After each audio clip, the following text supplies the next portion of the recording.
All right, hello everyone. I have a 2020 Kia Sorento doing an oil change. I've got the four-cylinder engine and first oil change on this vehicle. It has almost 7,000 miles. So I'm going to go with a full synthetic 5W30 oil. First thing you have to do, it's got a cover under the oil pan. I've got it up on stands, so you've got several. You have to remove this cover to access the oil pan. You've got several 10mm bolts that you have to undo to remove this cover to get access. So I'm just going to start removing each bolt one by one. Okay, now I've got that cover off. There was quite a few bolts that it takes to get off, but now I've got access to the oil pan, and it's a 17mm nut that I'll use to remove that bolt and let the oil start flowing out. And you can see the oil filter right there.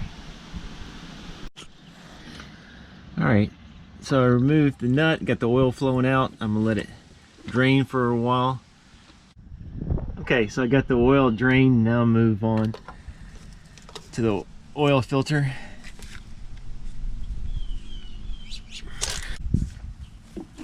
Got my oil pan underneath.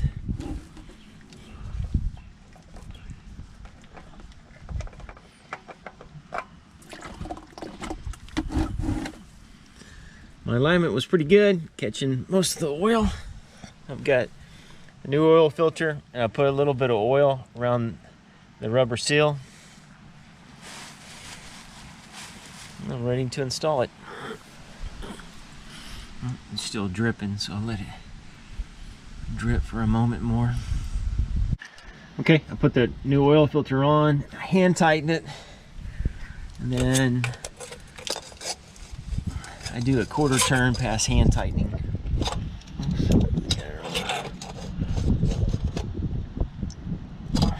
Okay, so now it's time to put the cover back on, and I think there's about 12 bolts that you have to do to put the cover back on, and I'll add the new oil. Okay, so now I put the cover back on. Make sure you got the orientation of the cover, and it's a good idea when you're putting these on to mark the location. There's some places that have holes, like here where a bolt could go, but there's not a connector for the bolt. So as I was putting it back together, I was looking at it and realized I should have marked it maybe with a little red marker where each bolt I removed, just to avoid confusion. So I've got those. I put it on with my attached it, but I didn't want to over torque it with my drill bit, so now I'm just going back on each one and hand tightening it.